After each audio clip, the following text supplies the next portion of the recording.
I don't know when we lose our confidence or when we lose the ability to move forward without overanalyzing or fear. And I think part of that comes with knowledge, right? And we've talked about this before that we want to use knowledge as power, not as fear, as too much information to debilitate us from moving forward and doing what lights us up or excites us. And I was walking with my kids the other day, and my middle son is just Mr. Independent. And he is always moving forward on things and trying to do things that typically a 3-year-old would not be doing. And there is this fine line between me letting him explore and find out can he do that and see what he can do, and also keeping him safe and pulling him back. And it's definitely this fine line that as a parent I have to walk, and I'm sure you've done this too with one of your children possibly, but he has this what I call almost blind confidence. And he'll walk into situations or he'll ask to do things where he is so certain, he is so convinced that there is absolutely no reason he wouldn't be able to do that. Why wouldn't he be able to do that activity or that task that adult would do? Why is he not capable to do it? And as we were walking the other day, I was thinking about this. I was just like, when do we lose that? When does it go from this ability of I can do anything to a fear? And again, as a parent, I think it's my job to not help him lose that. It's to help him find safe ways to carry that blind confidence forward. But as parents and as adults, I see so often that this has transitioned. That rather than moving forward and thinking, oh, I can for sure do that. Like, what do you mean I can't do that? I can do that too. If you can do it, if they can do it, I can definitely do it. That then we think through all the reasons that we can't, or all the reasons we shouldn't, or we have this fear of what it could mean, or what if we fail? Let me tell you, 3-year-olds are very rarely concerned that they're going to fail. They are so excited to move forward. And occasionally, when I do get this peak of concern or fear from him, it's really interesting. And I try to understand where it comes from because I can tell you it's definitely not inherent in him. And so it's come from either a conversation we've had or an experience up to this point. That typically anything else that's from his core, from who he is, he's so excited to just continue to move forward, to try, and to, he's okay if it doesn't work. And it is so fun now because we've talked so much about, hey, sometimes we need to ask for help. And he's still going to try, but occasionally he'll come up to me and he'll be like, Mom, I do need help. And that's what I think we need to carry forward as adults is, have you tried? Have you thought about it? Have you allowed yourself to dream, to consider? And then do you need to ask for help? But are you already taking away that 3-year-old blind confidence for what you want to do before even trying, before even seeing what you could do? Are you allowing yourself to believe in yourself and push yourself and wonder, well, why can't I do it? If that person could do it, why can't I do it? Or if I want to do it, why can't I do it? My 3-year-old, sometimes he'll come up to me and he wants to do things, and it's not even something he's seen before, but he has this imagination, this creativity, and this innocence and blind confidence, like I said, that he just wants to move forward. And why don't we do that? Again, because life experience happens and we have responsibilities and our brain connects things differently, that we understand fear. And some of that's what keeps us safe. But there is this part that we shouldn't stay safe. If we're physically safe and we are able to push our boundaries, just like a 3-year-old does, then that allows us to learn and evolve. Because if little kids didn't push their boundaries, then they don't learn, they don't change and evolve. And kids that don't push their boundaries, we do. We push the boundaries for them. We help them learn, we help them evolve, we help them move forward. But we have stopped doing that for ourselves.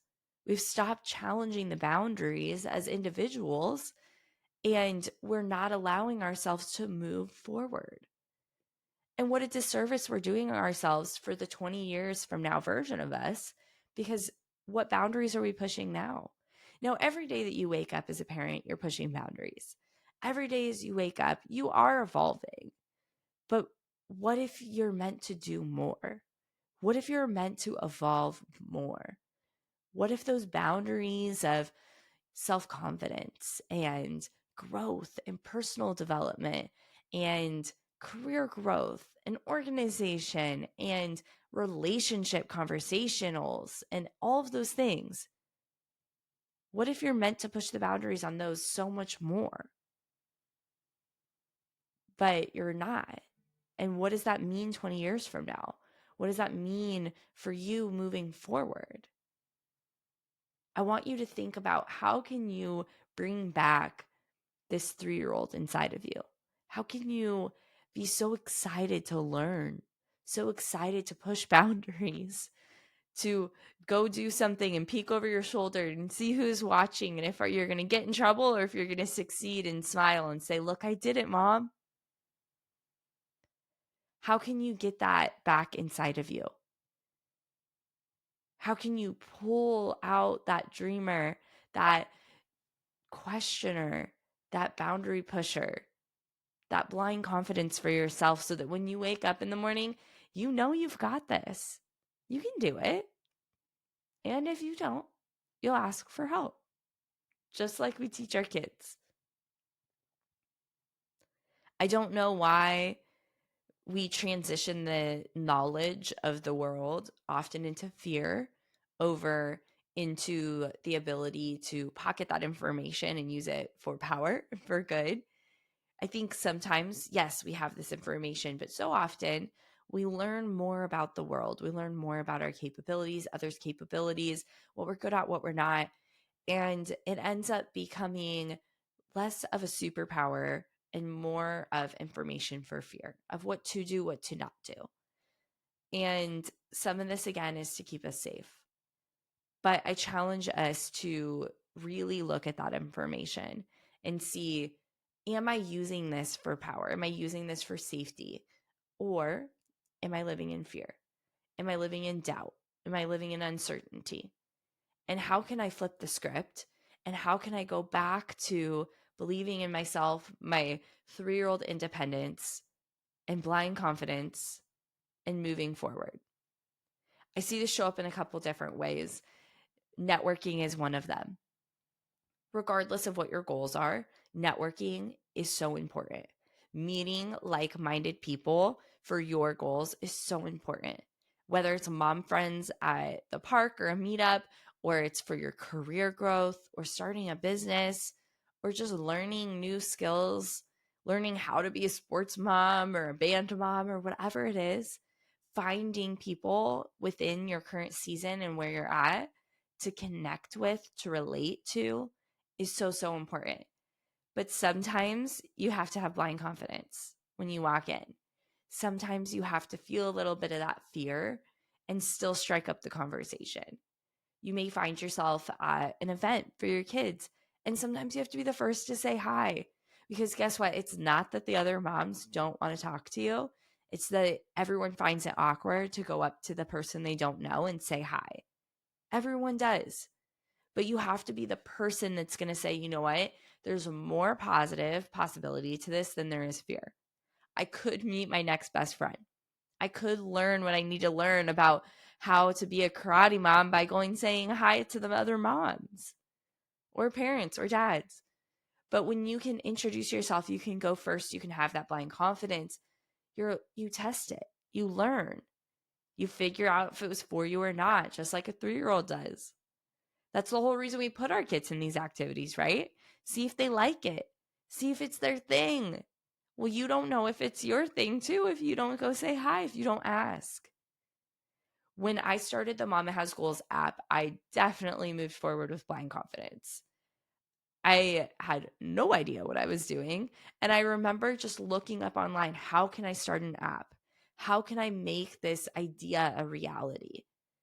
And, there are times that I definitely don't give that version of me enough credit. And here's what happened though. I went in with blind confidence, and then I got too many people giving me information and telling me what to do, and it slowed my progress. If I had stayed in that confident 3-year-old energy, if I had just moved forward, I probably would have had even bigger growth than we've had. But what happened is often we hear different things. We get more information and we start questioning, what should we do? And now, again, information can be power. But when we use it as power and we allow ourselves to still lead from our heart, from that blind confidence of what we believe we can do, that's the secret sauce, the mix together. When we use just that information and we lose sight of that internal feeling that we have of that blind confidence moving forward, then we start listening to others and letting others guide us more than ourselves. There's a balance. Just like for our kids, we want them to listen to us, but also they have to listen to themselves. And at the end of the day, they're making their own decisions at 3 years old or at 18. And our job is to guide them, to give them information to use as power. But they are the decision maker. And this is exactly how it shows up for us too as adults. You should be your own decision maker. You should pull from that internal feeling of that wanting more, that exploratory ideas. I know you're scrolling and you're seeing something that's intriguing you.